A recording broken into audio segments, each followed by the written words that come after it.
Good day. Today is Friday, 16th January 2026.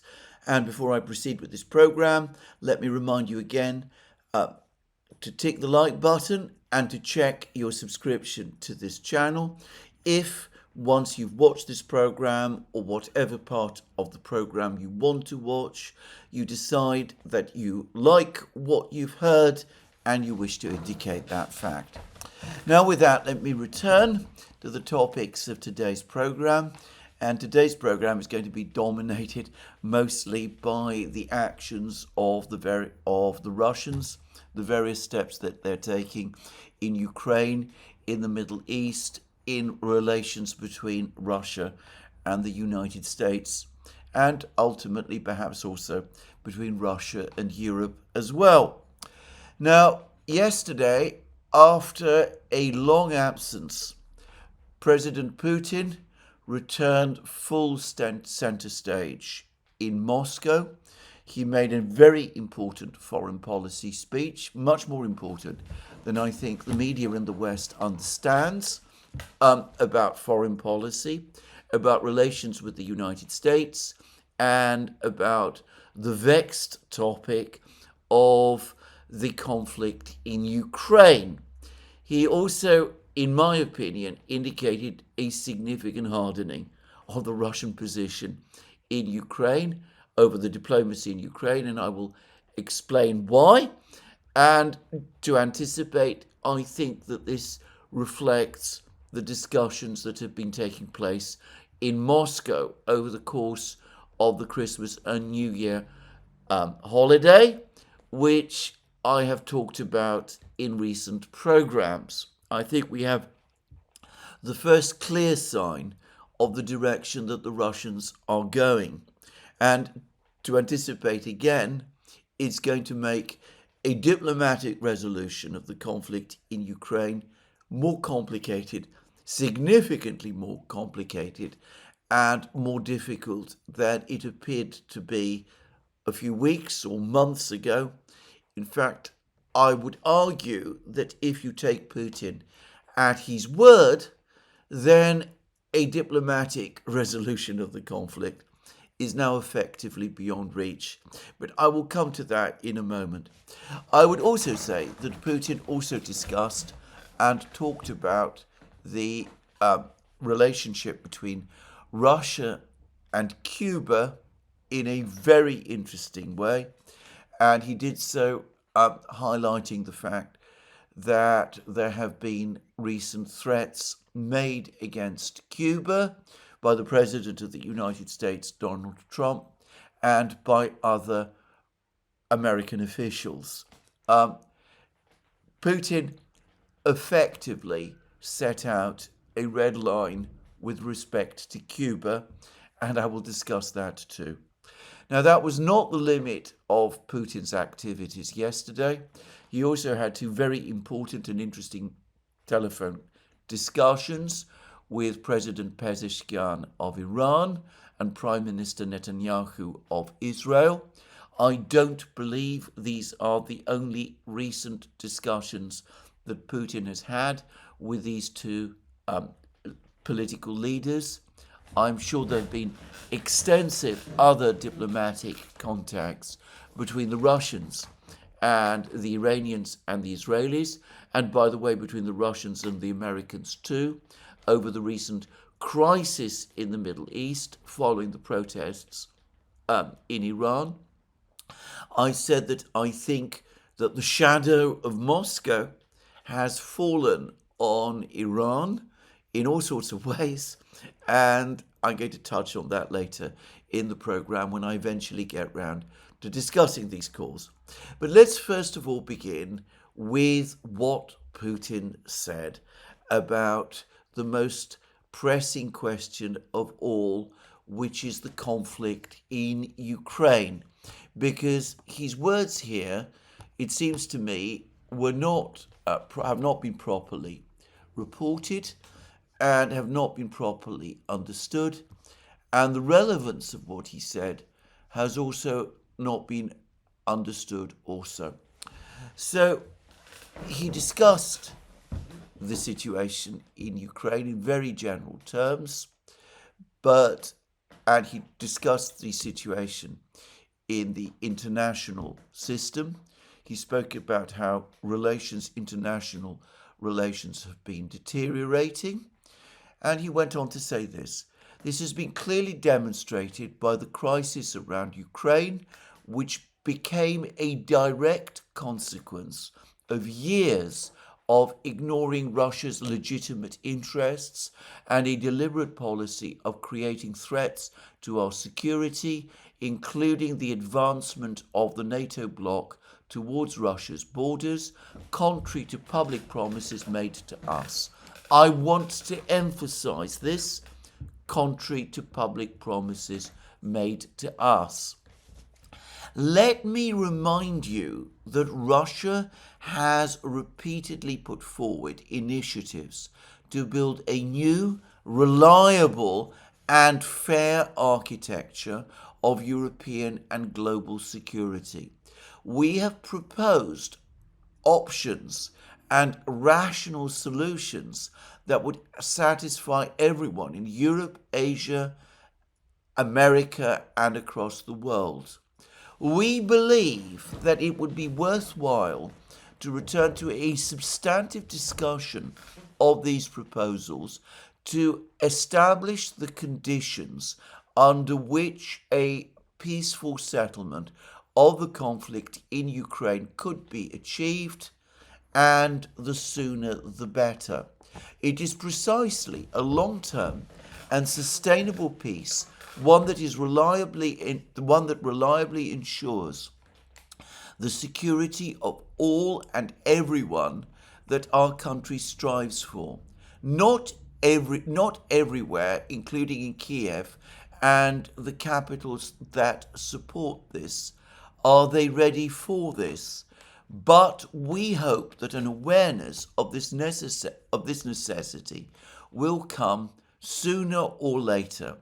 Until then, Russia will continue to consistently pursue its objectives. Now, to me, that looks like Putin is saying that the way to achieve peace in Ukraine is not to isolate the topic in Ukraine, not to just talk about peaceful resolution of the conflict itself, not to discuss Istanbul Plus. Istanbul Plus was something that we put forward a year and a half ago now, and events are starting to overtake it. Let's not focus on that. If we are going to achieve a long-term and sustainable peace, which in Putin's words reliably ensures the security of all and everyone, then we must discuss the security architecture in Europe. He speaks about building a new, reliable and fair architecture of European and global security.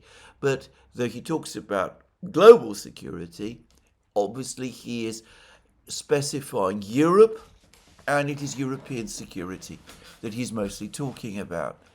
And he says that the Russians have made previously proposals, fair and we have proposed options and rational solutions that would satisfy everyone. That is what Putin has been saying. And, well, it seems to me that what he's saying is that the time has come to return to those proposals that the Russians have made in the past. Now, I don't think it's very difficult to work out that what he's referring to here is the two draft treaties that the Russians proposed in the weeks before the start of the special military operation. The two treaties that were presented in draft by the Russians to the United States and to NATO, and which were rejected basically outright by the United States and NATO back in December 2021. And what those two treaties proposed is that the United States and NATO, the United States and separately from NATO, but NATO also in another treaty, that the United States and NATO enter into treaty agreements with Russia that there should be no further eastward expansion of NATO at all, whether into Ukraine or Moldova or the Caucasus or anywhere else, and at the same time that the entire military infrastructure that the United States and NATO have built in Eastern Europe, contrary to agreements that the Russians thought they had made with the NATO powers at the time when the Soviet Union collapsed, the entire military infrastructure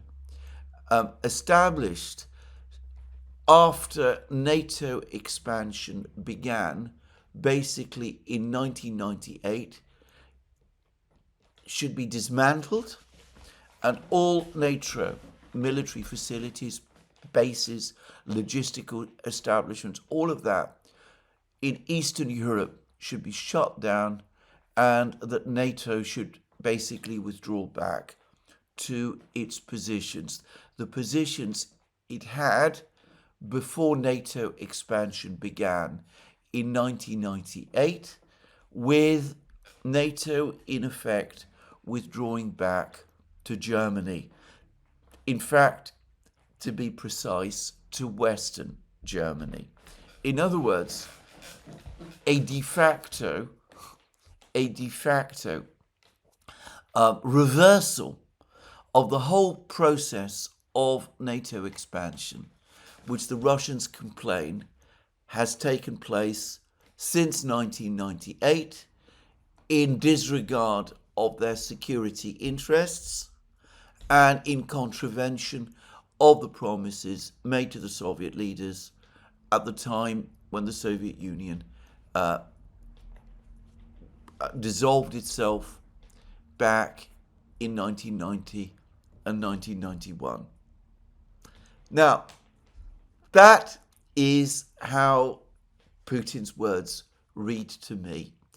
That, I would suggest, is the simple, straightforward way to read these statements. This statement. I cannot see any other interpretation of those words. Moreover, I think that there has been a major misunderstanding, I put it politely, in the Western media. The Western media has reported Putin as saying that a diplomatic resolution of the conflict in Ukraine should be achieved as soon as possible. This is what Putin actually said, according to the Kremlin's translations of his words, which, from what I can see, are consistent with the original Russian. We believe it would be worthwhile to return to a substantive discussion of these proposals, in other words, the proposals that I've just outlined to recreate a security architecture in Europe, in order to establish the conditions under which a peaceful settlement of the conflict in Ukraine could be achieved, and the sooner the better. He is not saying, at least as far as I can see, he is not saying that there should be a peace agreement in Ukraine as soon as possible. What he is saying is something quite different, that negotiations to reverse the entire eastward expansion of NATO that began in the 1990s should start as soon as possible, and that it will be as a result of the success of those negotiations that a peace settlement will be achieved in Ukraine. Now, that is a fantastically tall order. The idea that the United States Senate, either in its existing format or in any future format, would agree to a treaty which provided for the United States and NATO to reverse all of the eastward expansion in de facto terms that they have conducted since 1998, to dismantle all of the military bases and logistical systems that they have established in Poland, Romania, Bulgaria, in Norway and Sweden now, to expect them, and the Baltic states too, to expect them to do that, to pull their forces back all the way to the inner German boundary that had existed during the Cold War. Well, if you imagine that the US Senate, a Senate that contains people like Lindsey Graham and Richard Blumenthal and people like that, if you imagine that the Senate will agree to that, well, I have a bridge to sell you. Not only will the Senate, in its existing form, not agree to that, but it is inconceivable that any kind of Senate would agree to that either. There is no possibility, as a result of any elections that take place in the United States, that in any foreseeable or proximate time period, the US Senate will agree to a treaty of this kind with Russia, especially a Russia that continues to be led by Vladimir Putin, or any government in Moscow that follows his line. So what Putin is demanding and linking, saying that it needs to be done in order for there to be a diplomatic resolution of the crisis in Ukraine. What Putin is saying here is that he's saying that for there to be a diplomatic political resolution of the crisis in Ukraine, the United States must agree to something, a wholesale retreat of its forces all the way back to Germany, to where they were in 1998, that it will never agree to and which will never happen. And Putin then goes on to say what will happen if this impossible eventuality never takes shape. He says that he hopes that an awareness of this necessity will come sooner or later. Until then, Russia will consistently pursue its objectives, which, in the context of these words, strongly suggests that the Russians intend to continue with a special military operation.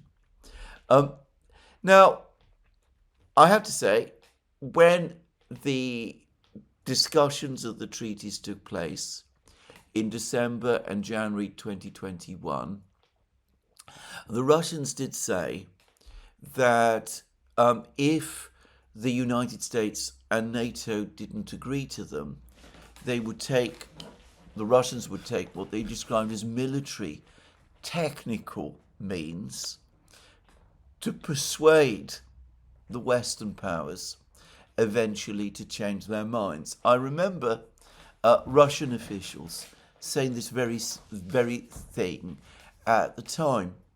So you could perhaps argue, and it might be a valid argument, that this has been the Russian objective all along, or at least one of the Russian objectives all along. That obviously there are important questions about Ukraine itself that need to be resolved. The question of the territories, the question of Ukraine's neutral and non-aligned status, the question of Ukraine's military and the size of its military. All of these things, the sort of things that were discussed in the Istanbul negotiations in April 2022, and which the Russians have followed up with Istanbul Plus, the set of further proposals that Putin made on the 14th of June 2024, and which the Russians have repeated many times since. So, but you could argue that, as I said, these were the issues to resolve the internal conflict in Ukraine, but that the Russians always, at the back of their minds, have seen the resolution of the conflict in Ukraine as a pathway to persuading or compelling the Western powers to agree to the proposals that the Russians made in the two draft treaties in December 2021. And, well, I don't know whether or not that is the case. But here we see that Putin is in effect coming forward and is saying that this is the moment when we must go beyond the 14th June 2024 proposals if we are going to achieve a settlement in Ukraine, if there is going to be a return to peace in Ukraine, then we must address the issues that we Russians brought up in December 2021, the complete reversal, in effect, of NATO expansion post 1998. And unless that happens, there's not going to be peace in Ukraine, and we will consistently, in the meantime, pursue our objectives, which I take to mean that we will continue to wage the special military operation, in effect, this war. So this isn't quite an ultimatum to the Western powers, but it is certainly, if I'm reading this correctly, and I cannot see myself to repeat again how these words can be interpreted in any different way, and I'm careful here to follow the Kremlin's own translation. This does seem to me to be a very, very significant hardening of the Russian line. If, for example, Witkoff and Kushner turn up in Moscow and tell Putin, well, we're still here to discuss whether or not the Ukrainians withdraw from Donbass and whether they withdraw from Zaporozhye and Kherson region, and we want to discuss security guarantees for Ukraine. What Putin is going to say is, thank you very much, but no. What you propose, some of it is good, like territorial concessions by Ukraine, though we have noticed that up to now, Zelensky has been prepared to make none. But if you're talking about security guarantees, well, forget it. We are not here to discuss security guarantees for Ukraine. What we insist on instead is that we discuss the full question of security in Europe. Our security, your security, Europe's security, and of course the topic of Ukraine's future security can only be discussed within that framework. So, a very interesting position by the Russians, a very strong hardening of their positions. I suspect that the Russians have been leading up to this for some time.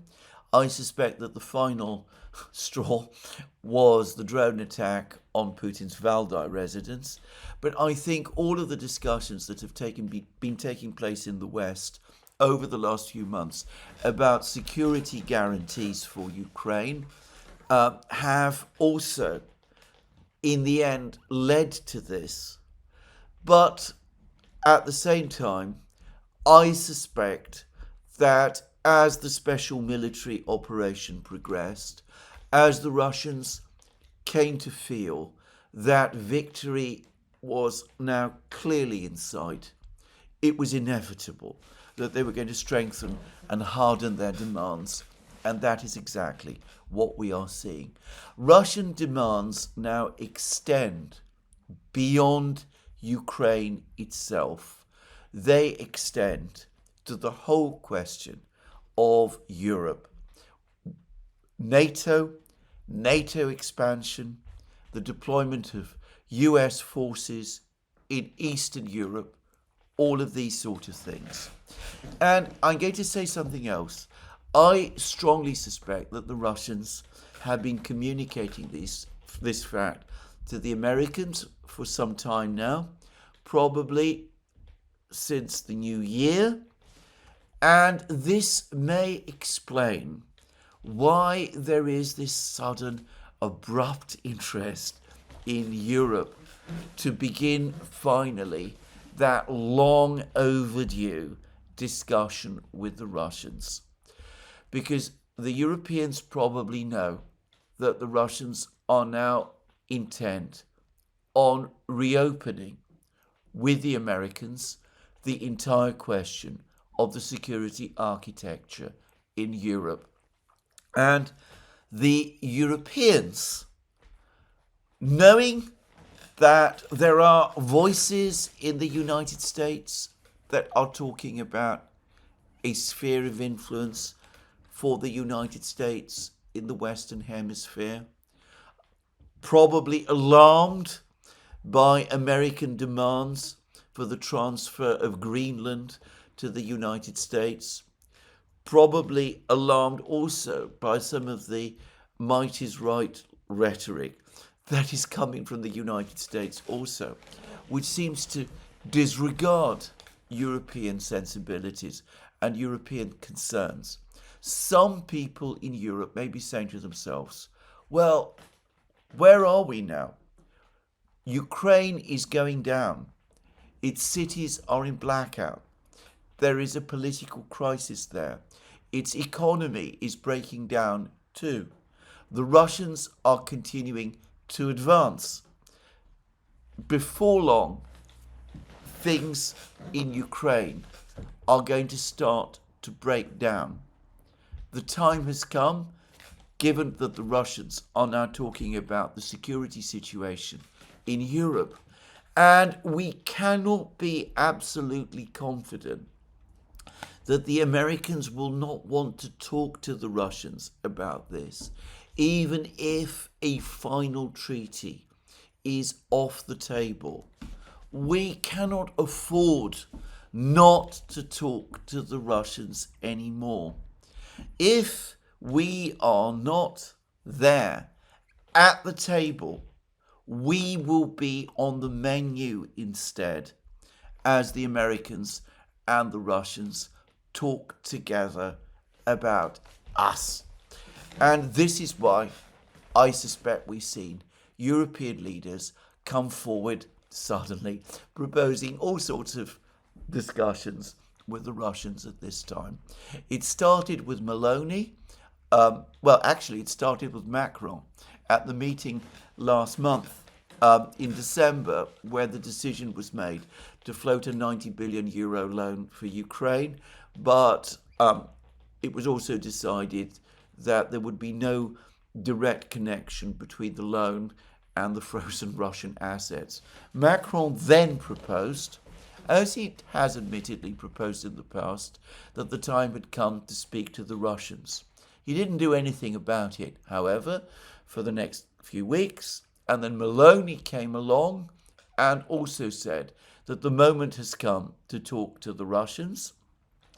And, well, after she said that, Macron again joined in and also said that the time has come to talk to the Russians. And yesterday, there was an extraordinarily unusual change in tone by the German Chancellor, Friedrich Merz. He suddenly rediscovered his geography. He said that Russia is a European country, that we do need to talk to the Russians in some way or in some form. We do need to stabilize our relations with this huge country to the east.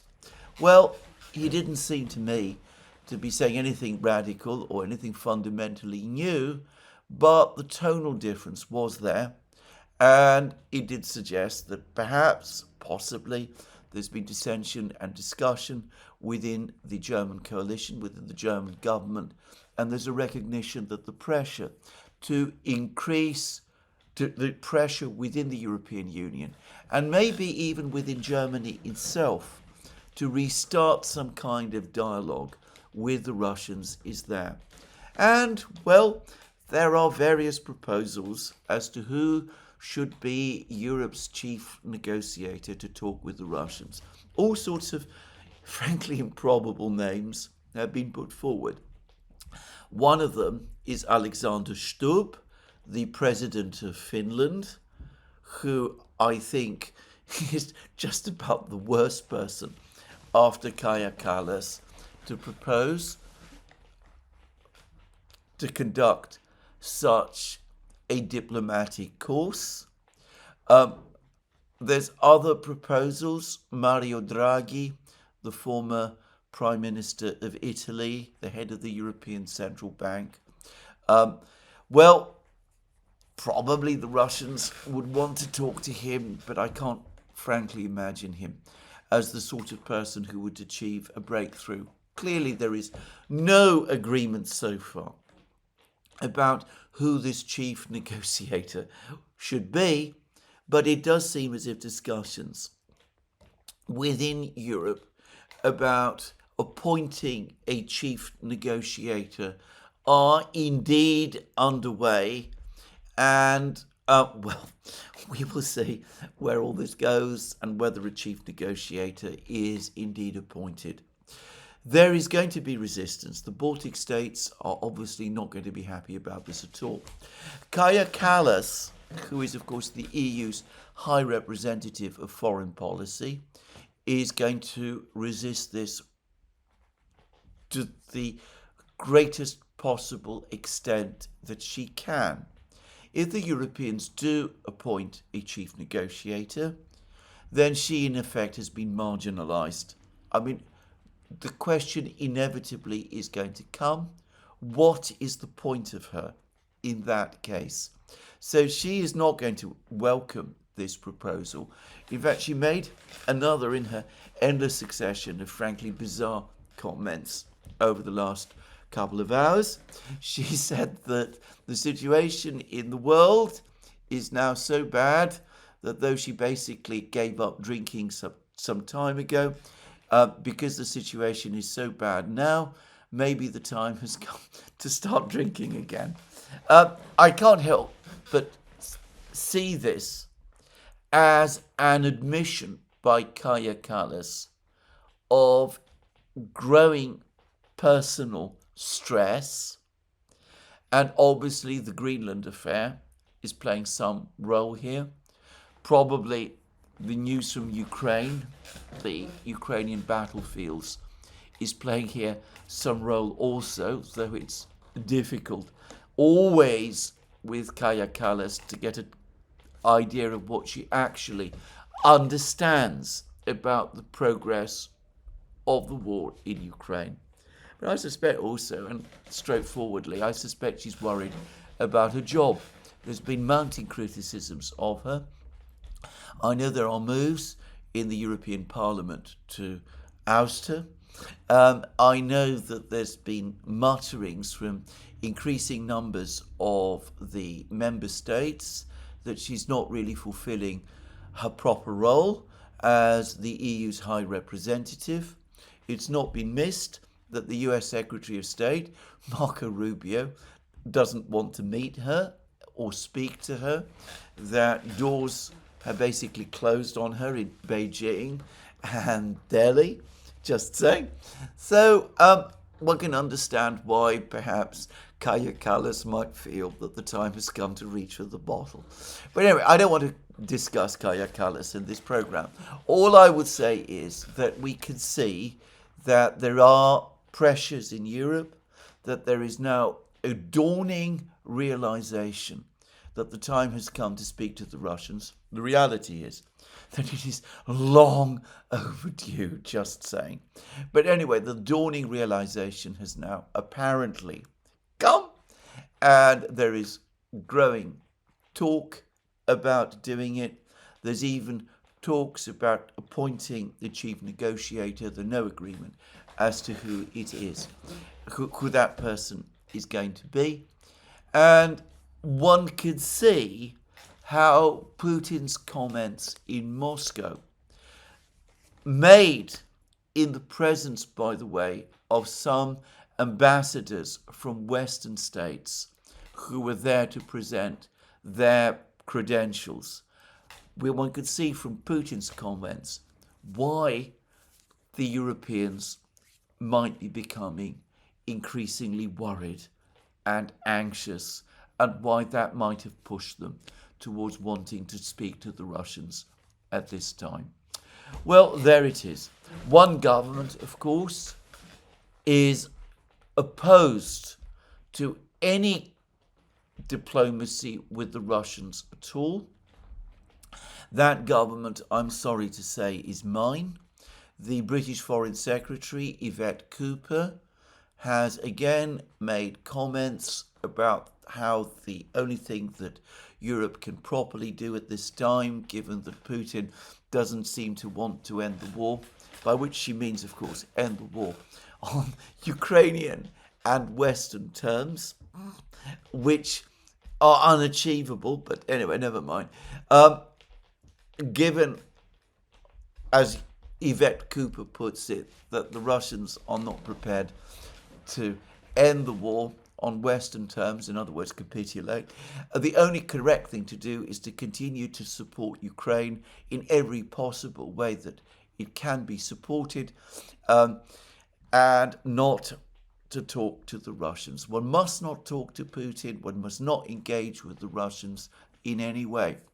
In Britain, in London, Lord Robert Skidelsky, who is one of the few voices of reason and sanity and reality left, has circulated a transcript of the latest discussion of this whole issue that has taken place in the House of Lords, which, remember, is the upper chamber of the British Parliament.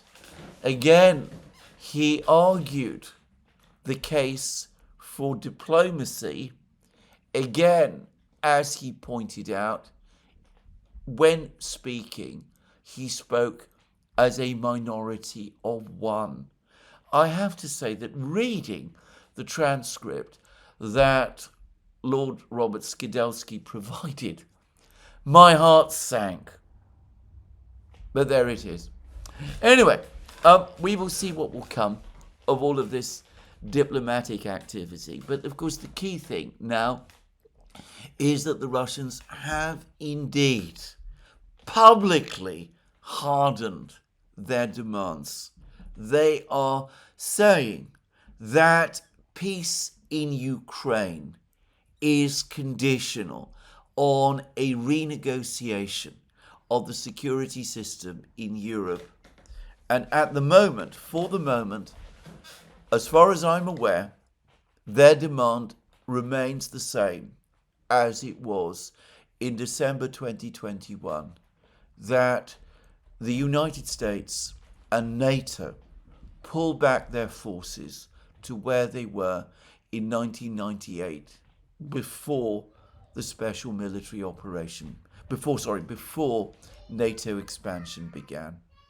So a major shift, a major public, visible shift in NATO, in Russian policy, and one which is indeed going to trigger all sorts of concerns.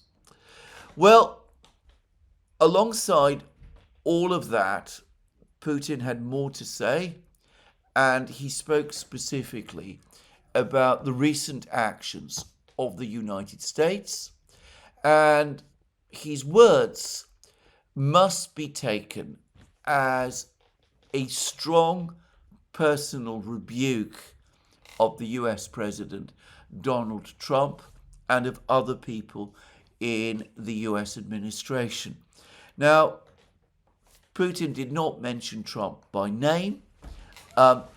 It is typical of the way in which Russians conduct their foreign policy that when they're critical of someone, they don't name him. And that is how the absence of a specific reference to Trump should be understood. But his words, the meaning of his words here, are unmistakable.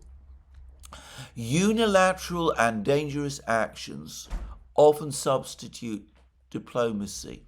Efforts to come to a compromise or find solutions which would suit everyone, instead of having states engage in dialogue with one another, there are those relying on might makes right principles to assert their unilateral narratives.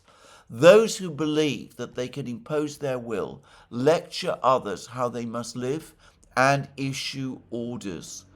Dozens of countries across the world have been suffering from the infringement of their sovereign rights, from chaos and lawlessness.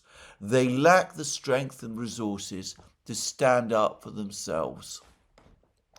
And then he talks about the importance of international law and of the multipolar system. And he says that Russia is sincerely committed to the ideals of a multipolar world. Our country has always pursued and will continue to pursue a balanced, constructive foreign policy that takes into account both our national interests and the objective trends of global development. Now, it's not difficult to work out who he's talking about here. Might is right principles clearly refers to the current rhetoric that is coming out of the Trump administration. President Trump's comments that the only guide he has to his actions is his own conscience. Statements by Stephen Miller, one of Trump's closest aides, that ultimately it is force which is the only decider in global affairs. When Putin talks about unilateral actions, unilateral and dangerous actions which substitute for diplomacy, again, I mean, it's not difficult that he's referencing here Venezuela and the recent capture, abduction, kidnapping, arrest of Nicolas Maduro, call it whatever you like.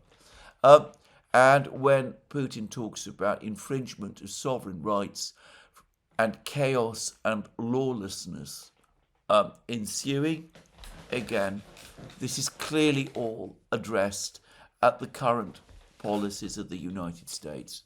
And in my opinion, the most interesting word that he used in this part of his speech was the word sincere. Russia is sincerely committed to the ideals of a multipolar world. So he is contrasting Russia's sincerity in seeking multipolarity with the insincerity of someone else who has also been taking recently to talking about multipolarity. And again, it's not difficult to see this as the United States. Almost the first comments that US Secretary of State Marco Rubio made when he was appointed Secretary of State was that there was a multipolar world, there was a world of great powers, and the United States needed to adapt itself to them. The recent security strategy review document also seemed to accept that there is a grouping of great powers and that there is in effect now a multipolar system and that there is no unipolar system anymore, that the aspiration to achieve that system of unipolarity that existed after the Cold War in the United States has been abandoned. Well, what Putin is saying is that none of that is sincere. If you really do accept a unipolar system, if you really believe in it, then you have to believe in international law, in proper diplomatic conduct, a player within a multipolar system who follows might is right principles and does whatever they choose to do using the power they have to overcome and threaten weaker opponents who cannot defend themselves, a power that behaves in that way, is not really sincere about multipolarity. It is just pretending that it is, and is reinterpreting multipolarity to mean something entirely different from what it does. Anyway, that was Putin's rebuke to Trump and to the recent actions of the Trump administration. But it is, as I said, what Putin said about Ukraine and about the hardening of the Russian position that perhaps ultimately, at least in the short term, is far more important. I should say that all of this is a product, ultimately, of what is happening in Ukraine, of the steady westward advance of the Russian army, and of the catastrophic situation within Ukraine itself. Most of Ukraine, most of the big cities in Ukraine are now in blackout. The newly appointed energy minister of Ukraine, Mr. Shmyhal, has come out and said that there isn't a single power station in Ukraine that has not been damaged and which is functioning normally. He also complained that all attempts to repair and restore the system have been unsuccessful. He complained disorganization and incompetence in some of the failure. But the reality, of course, is that what has brought the Ukrainian energy system to this point of crisis is the steady application over the last few months, basically since the summer, of overwhelming Russian aerial power.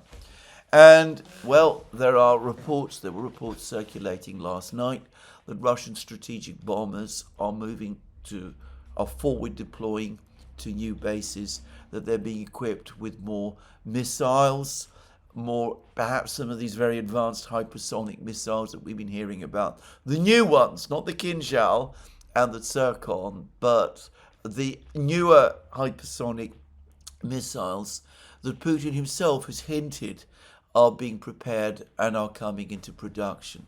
And there are also rumors that another strike by an Oreshnik missile, or perhaps missiles, is about to happen.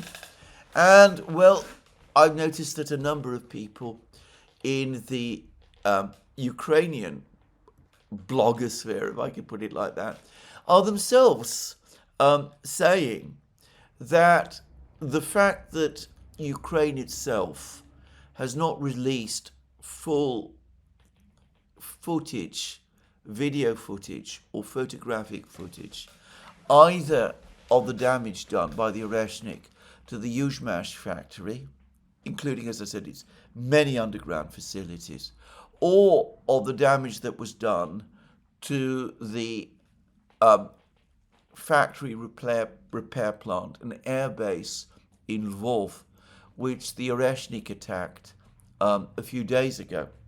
Well, that in a way is indicative of itself. It suggests that despite some attempts to pretend otherwise, the damage to these facilities is extensive. There is another clue, by the way, that strongly suggests that the Oreshnik has indeed done massive damage, and that this is starting to rattle the European leaders also. President Macron of France, alongside making other fantastic claims, like he's claimed that Ukraine now receives 2/3, or was it 3/4 of its intelligence from France, not from the United States. A preposterous claim, by the way. If you compare French intelligence gathering assets with American intelligence gathering assets, you would know how absurd that claim was. Anyway, even as Macron said that, he also said that it is essential for Europe to acquire its own Oreshnik-type missile capability. and he appeared to be speaking of the urgent need to develop a weapon system comparable to the Oreshnik. And it's not difficult to imagine that he expects France and French industry, which is the only industry that has any kind of ballistic missile capability in Europe, to develop such a system. Something, by the way, which will take at least a decade, probably longer. And as my colleague and friend Alex Christoforou has pointed out, the French are talking about developing a hypersonic ballistic missile capability comparable to the Oreshnik, when in fact and in reality, unlike the Russians, they have up to now no hypersonic missiles of any kind at all. But anyway, the fact that Macron is talking in this way shows how devastating the Oreshnik strike on the Lvov facility almost certainly was. I would assume that the President of France is one of the people who has been briefed about the effectiveness of the Oreshnik, and here he is, he's coming forward, and he says that France and Europe should have one. So anyway, that's the situation in the sky. Most of Ukraine now in blackout, many places without water or electric power. There's a really sad report by Peter Beaumont in The Guardian in Britain describing the situation in Bucha, one of the suburbs, the outlying places near Kiev, which of course was the place where all sorts of things took place in March 2022, which I'm not going to discuss in this program.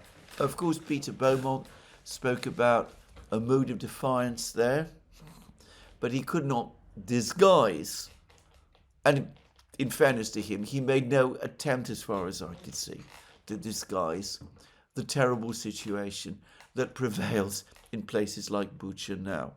And of course, that isn't just in Bucha, it is true right across Ukraine. Last night, apparently 4 Iskander air missiles attacked a power station near Kharkiv in eastern Ukraine.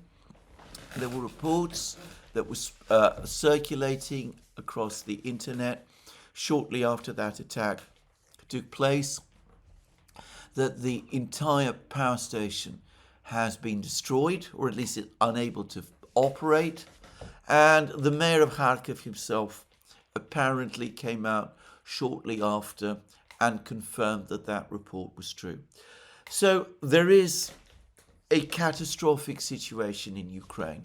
And to repeat again, in conditions of blackout, economic activity becomes impossible.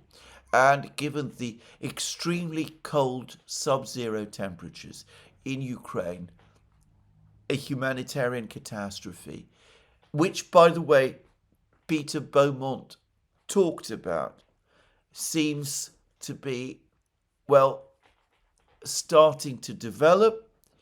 And it's surprising, actually, that people in the West don't seem to want to address the reality of it. But I'm going to suggest that the situation on the ground for Ukraine is at least as bleak. Now, yesterday, the Russian news agency TASS published video footage of a visit to the headquarters of Group of Forces Center.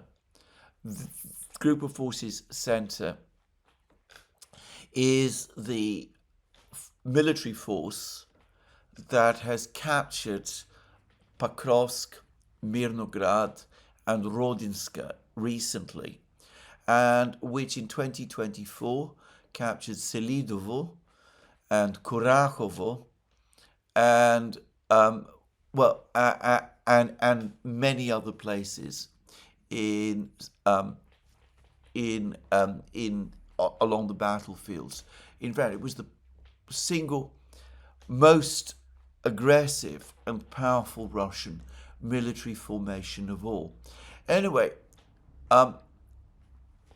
Gerasimov visited the headquarters of Group of Forces Center, and TASS has provided us video footage of his visit and of the various comments that he made there.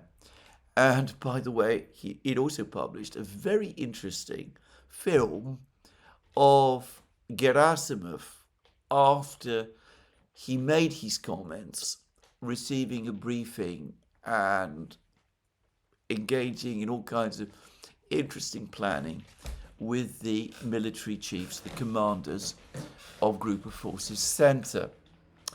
Now, let me first of all begin by discussing what Gerasimov said. He said that the Russians continue to advance all along the front line. He spoke about how the Russians continue to extend their buffer zones in Sumy and Kharkiv regions along the border. He spoke about the situation in Kupiansk. He again said that Kupiansk, the city of Kupiansk, is firmly under Russian control.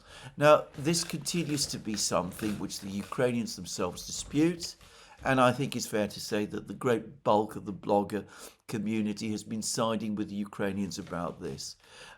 There seems to be a very strong unwillingness to accept what the Russian military are themselves saying about the situation in Kupiansk, which I have to say does somewhat surprise me.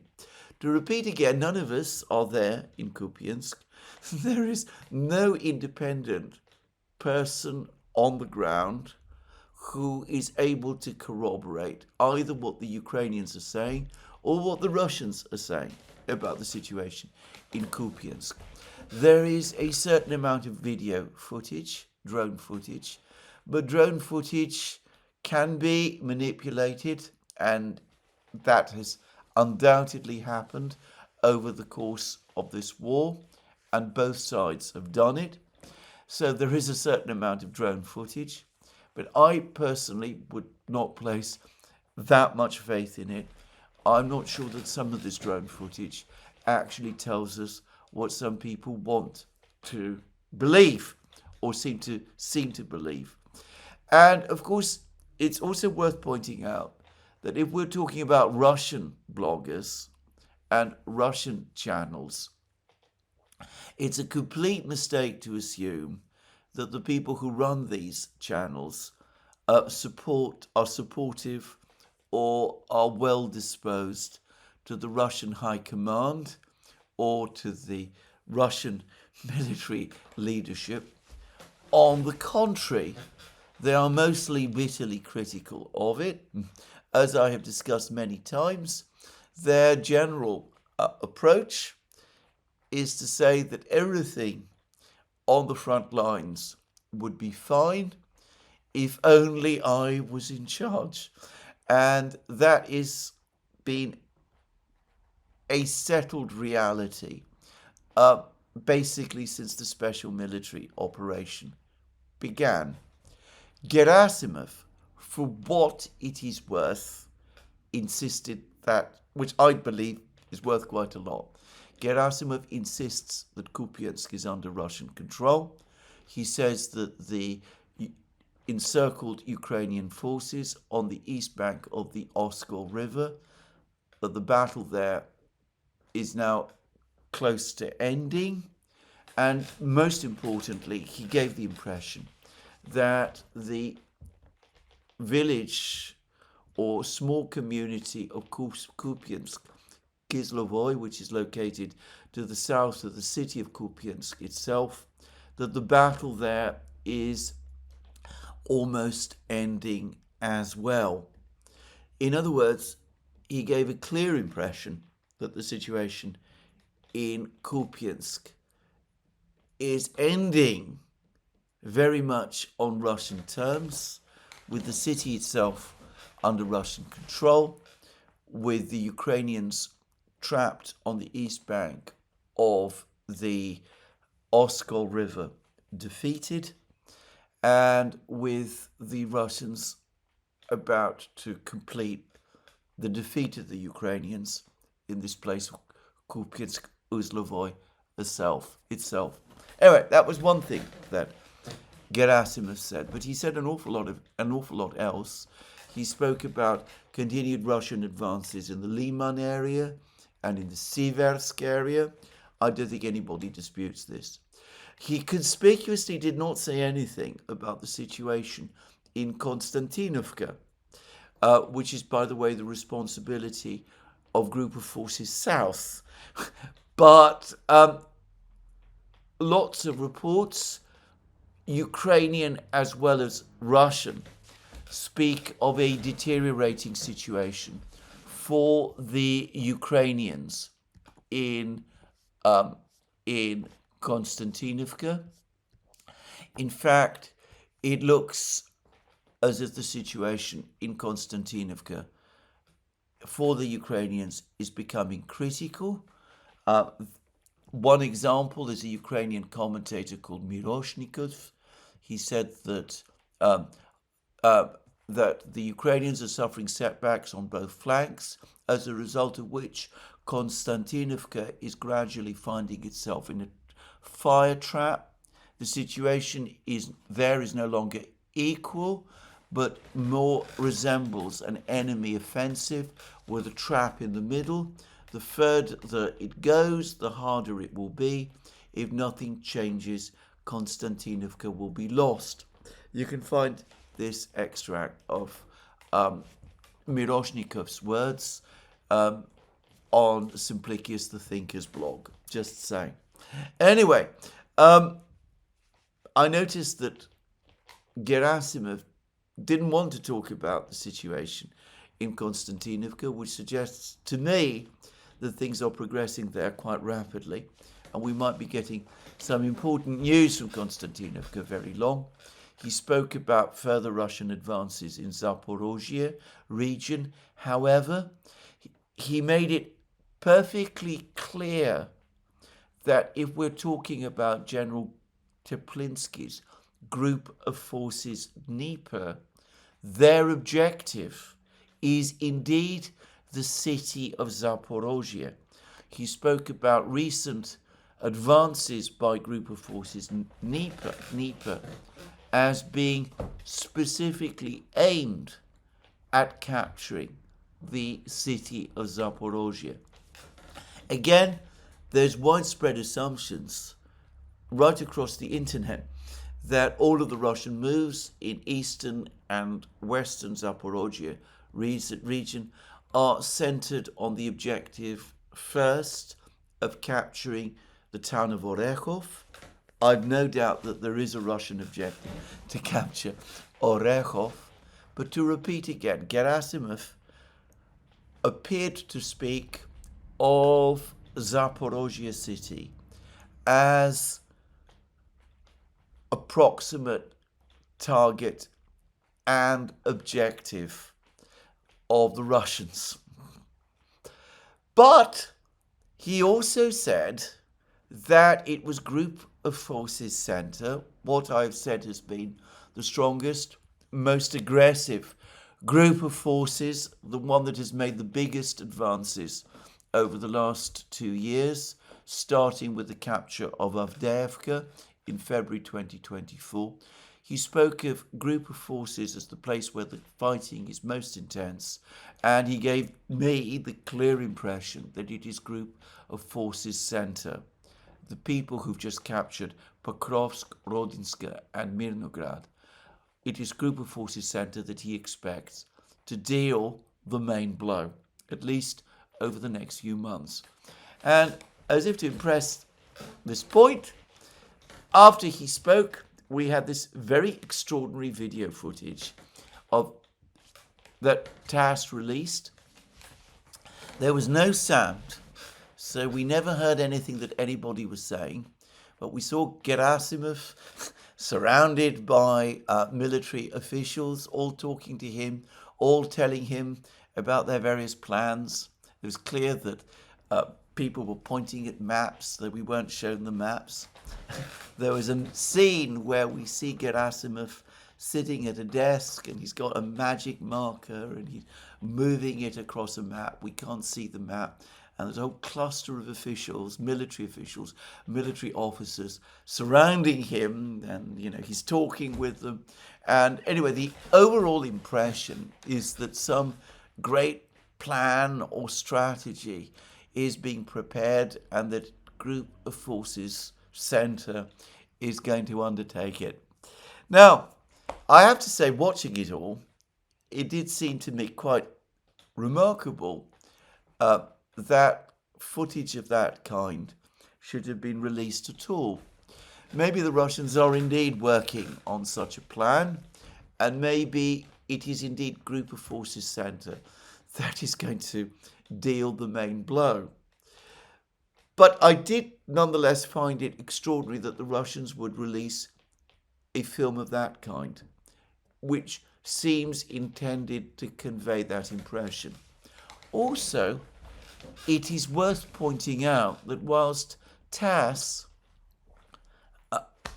deleted the sound, so we don't have the voices of the officers speaking, or indeed Gerasimov's own voice, we do have their lips moving. And of course, lip reading is something that all sorts of people can do. I am absolutely certain that every big intelligence agency either employs people who are able to conduct lip reading, and I'm sure that all the big ones do, or can access people who do. So I am sure that over the hours following this apparent planning session, the CIA, the SBU, the GUR, Budanov's previous outfit, MI6, French and German intelligence, Mossad, they're all going to be working very hard, getting their various lip readers to tell them what all of these people, all of these military officers and Gerasimov were saying to each other over the course of this discussion, of which we have film, but of which we have not been provided with sound.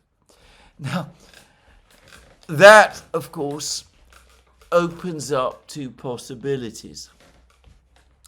Either the Russians are indeed about to deal a massive blow in the area of Group of Forces Center, aiming to capture perhaps Dobropilya and Belitska and all of these other places where Group of Forces Center is mostly concentrated, and to complete the cauldron that is developing around Slavyansk and Kramatorsk.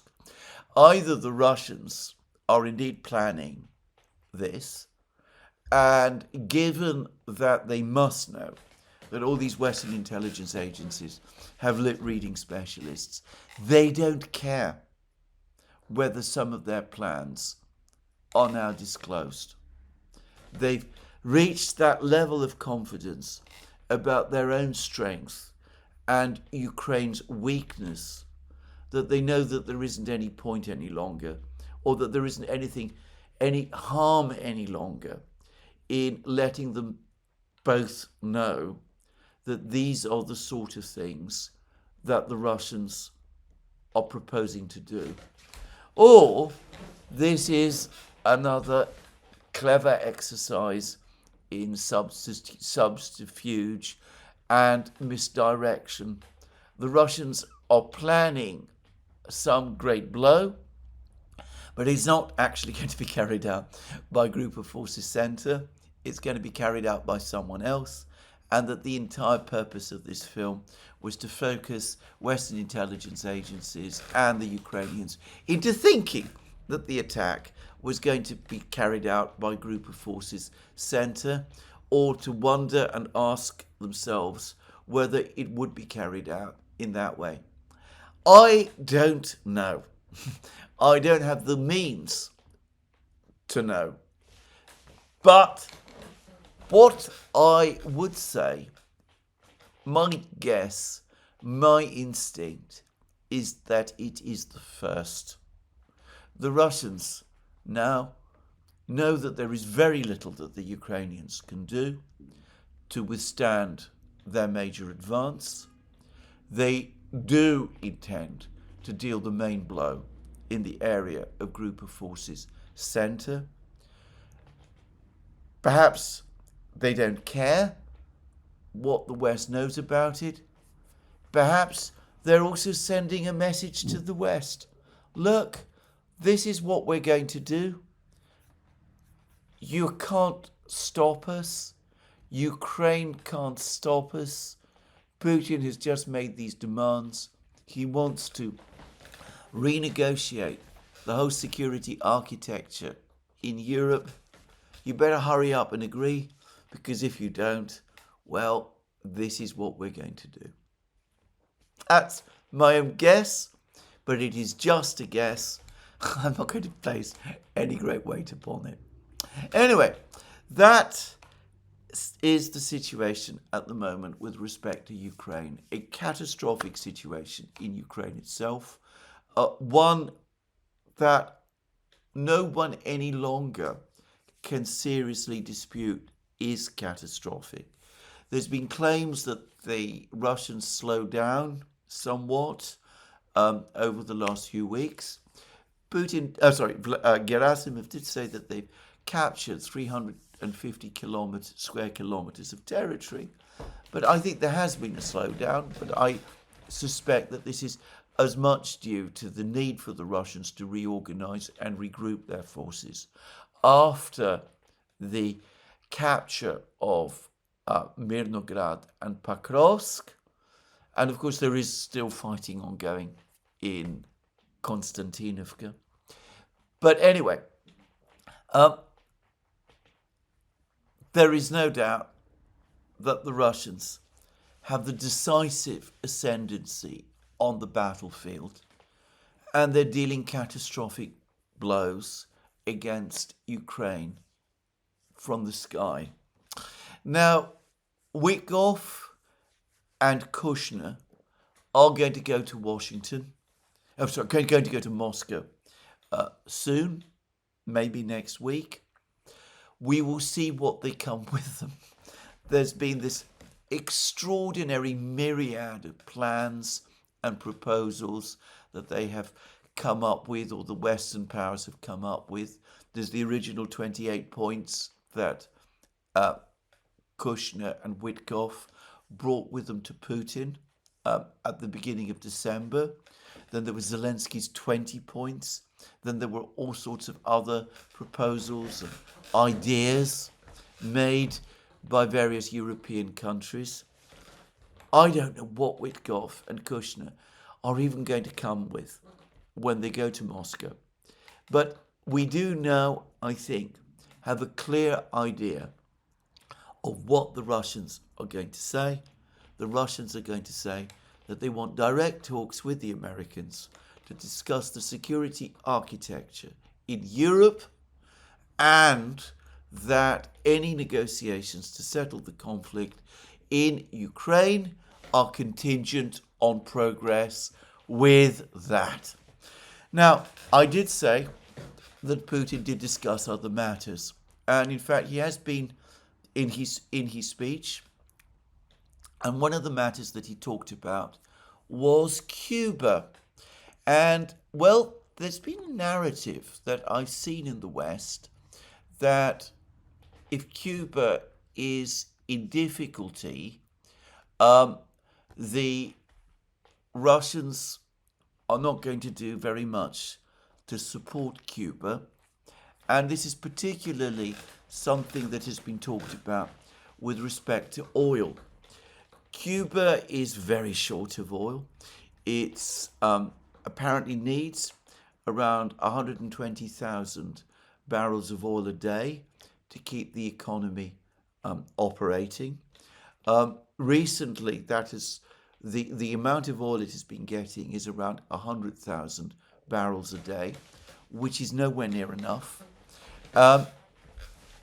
It's about to lose, or it has lost, access to Venezuelan oil, which formed around a third of the oil mix that Cuba was importing. Cuba does produce a small amount of oil itself, but I believe it covers only around a quarter of its use. Cuba urgently needs to obtain oil. Now, the Cubans have first sought oil from Mexico, which is after all nearby, and the Mexicans have indeed agreed to provide Cuba with some oil, but this cannot be a long-term solution. It's been suggested that because Cuba cannot pay for Russian oil, and it cannot pay for Russian oil, it's got very limited foreign reserves, and it runs a permanent current account deficit, which is ultimately the cause of its problems, of its economic problems. That because it cannot pay for Russian oil, that means that the Russians aren't prepared to supply oil, to supply Cuba with the oil it needs. I think this is flat out wrong. First of all, the Russians have always had very, very warm feelings about Cuba, going all the way back to the 1960s. It is one of those countries, alongside India, that you find even Russians in the street that you meet have very, very warm feelings about. But consider what Putin said about Cuba in this speech. I should say that Putin talked about Cuba because Cuba's ambassador was one of the ambassadors who was presenting his credentials to Putin. I would like to emphasize that Russia and the Republic of Cuba enjoy generally strong and friendly relations. We have consistently provided assistance and support to our Cuban friends. Russia stands in solidarity with Cuba's firm determination to defend its sovereignty and independence. The Russian-Cuban alliance, I'm taking these words from the Kremlin's translation, has withstood the test of time, and it is rooted in the sincere mutual goodwill of our people. Together, we are implementing projects of critical importance to the Cuban economy in areas such as energy, metallurgy, transport infrastructure, and healthcare, whilst also expanding cultural and humanitarian exchanges. Now, not only are these very warm words, but again, drill into some of them. He talks about Russia having consistently provided assistance and support to our Cuban friends. The word assistance is the key one here. This is not a commercial bargain. We will sell you oil at a certain price. Russia is prepared to provide Cuba with assistance. Russia stands in solidarity with Cuba. But perhaps the key word, the single most important words are the Russian-Cuban alliance has withstood the test of time. Russia considers Cuba an ally. It became an ally during the period of Soviet-Cuban relations, an alliance built up way back in the 1960s by Nikita Khrushchev and Fidel Castro. And the two countries continue to be, from a Russian perspective, allies to this day. The Russians have never spoken about Venezuela as an ally. Cuba, by contrast, is an ally. Given that it is an ally, the Russians will, if asked to by their ally Cuba, stand by their ally, and they will provide Cuba with economic assistance. That's what they say, assistance and support to our Cuban friends. and Putin is careful to remind the Cubans that Russia is already providing help of critical importance to Cuba in areas such as energy, metallurgy, transport, infrastructure, and healthcare, that the Russians are prepared to do more, and I have no doubt at all that they would do more. In my program yesterday, I spoke about how for China to support Iran, to support Iran's currency, would have been for the Chinese almost a ridiculously easy thing to do. That it would only have needed a few $100 million for China to enter the markets and transform the situation with the Iranian currency, the rial, which, as I understand it, lost 40% of its value in December, but 90% of its value since the end of the June 2025 12-day war. China has foreign exchange reserves of $3.4 billion. The amount of money that China would have needed to spend to support the Iranian currency, whose fall has been the proximate cause of Iran's economic problems, would for China be a rounding up error, and the Chinese might, in fact, even manage to make a profit on the whole thing. Well, again, given the relatively small size of Cuba's economy, and given the enormous size of Russia's oil export industry, in relation to oil and Cuba, it is the same thing. The Russians can supply Cuba with all of the oil Cuba needs to stabilize its economy, and it would be a rounding out error for them. It's not going to make a fundamental difference to their major economic partnerships around the world.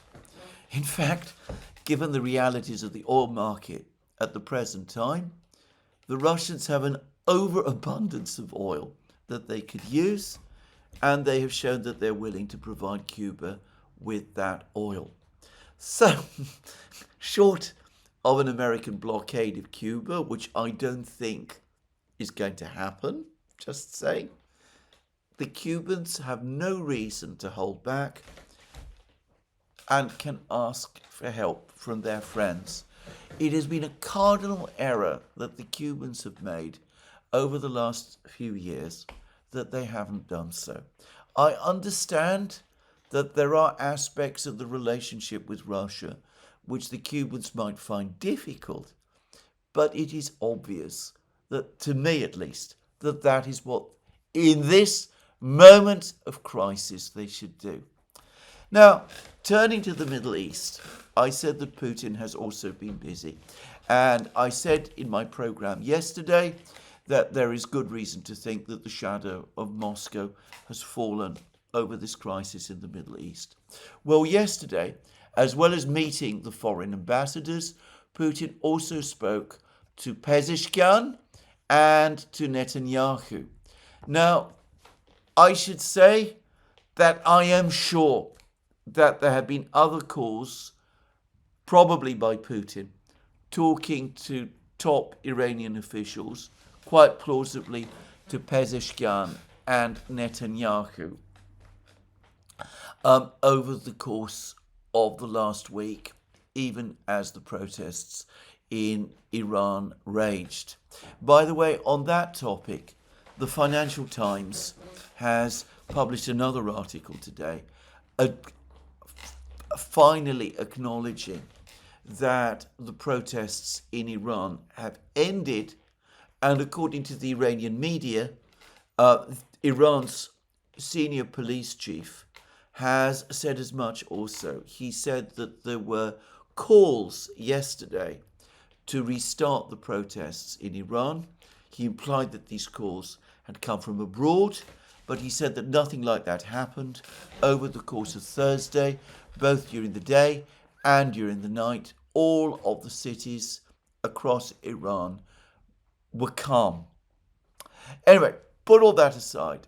I've said that the Russians are involved, and it looks to me as if they're intervening, and I have discussed the fact that I believe that it was the Russians who provided the Iranians with the technology to jam Starlink, which was the key to defeating the protests.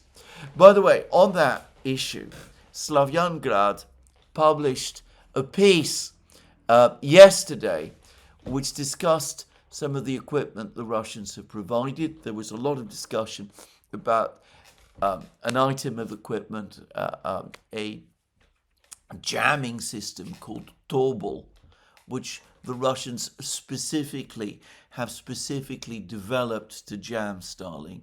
Apparently it's a big system. It's not mobile, but it is supplemented by mobile jammers. And that the Russians have supplied Tobol to Iran. I don't know the source, and I've never heard of Tobol before, so I'm not myself saying that all of this is true, but I don't myself doubt that I personally believe anyway, that it probably was the Russians who did this thing. But that the Russians have been involved in diplomacy, of that I have no doubt, and anyway, we now see it. Putin spoke to Pezeshkian and Netanyahu yesterday. So we're told that over the course of the call with Pezeshkian, I'm taking this now from the Kremlin's readout, briefed Putin on the Iranian government's sustained efforts to normalize the situation in the country.